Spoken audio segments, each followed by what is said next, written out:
we're still on the first road trip. So this is the one with Beneke. We're leaving. We're playing Akwesasne. Me and Affy had to take a canoe to the game. You know that story. Then we played Thousand Island. Scott threw the pizzas on the ice after the game, so you know that one. Now we're going to Vermont, and we were not short players. We had 27 guys on the bus, but we're still going to pick up a new guy, and that's where we picked up Daniel Diamond Hands Amesbury.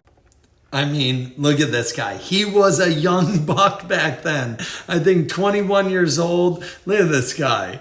Have you ever seen him so clean shaven and clean cut? But we signed him, and he was in training camp with Vermont, but now he's gonna play with us. Ames went through camp with Vermont. He was with them for the first few weeks of the season, but they weren't dressing him or playing him. So when we came to town, we were like, we'll sign you. He was like, okay, I'm in, let's go.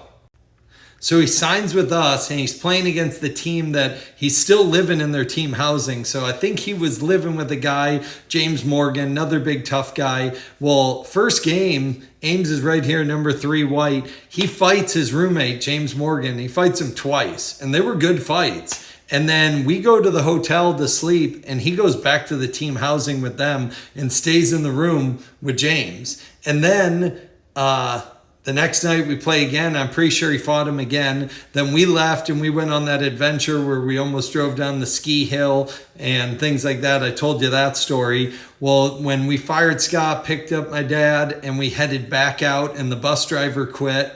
And then we had our equipment manager, Savannah, driving the bus, and now he's the new bus driver, and myself and my dad and Affy. Well, he met us either in Cape Cod for our first game of the second road trip, or he met us in Maine.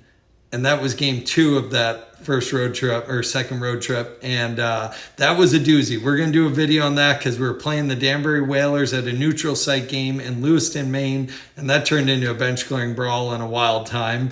But yeah, this is how we picked up Daniel Diamond Hands Amesbury. And he was with us for a while, till probably in December, right before Christmas, or right around that time. I think he was with us till right after Christmas, and then he got called up to Columbus in the SP, and he ultimately stuck there, and it's all history after that. Stayed in Columbus, won some championships, went to the Central League, and then some years off hockey, and when he came back, you know that story, Ice Wars, then to Danbury, Fort Wayne, then to Kansas City, and we'll have an announcement out of him very, very soon where he's signing this year. So stay tuned and subscribe and wait for more videos, because we'll give you an update on Diamond Hands.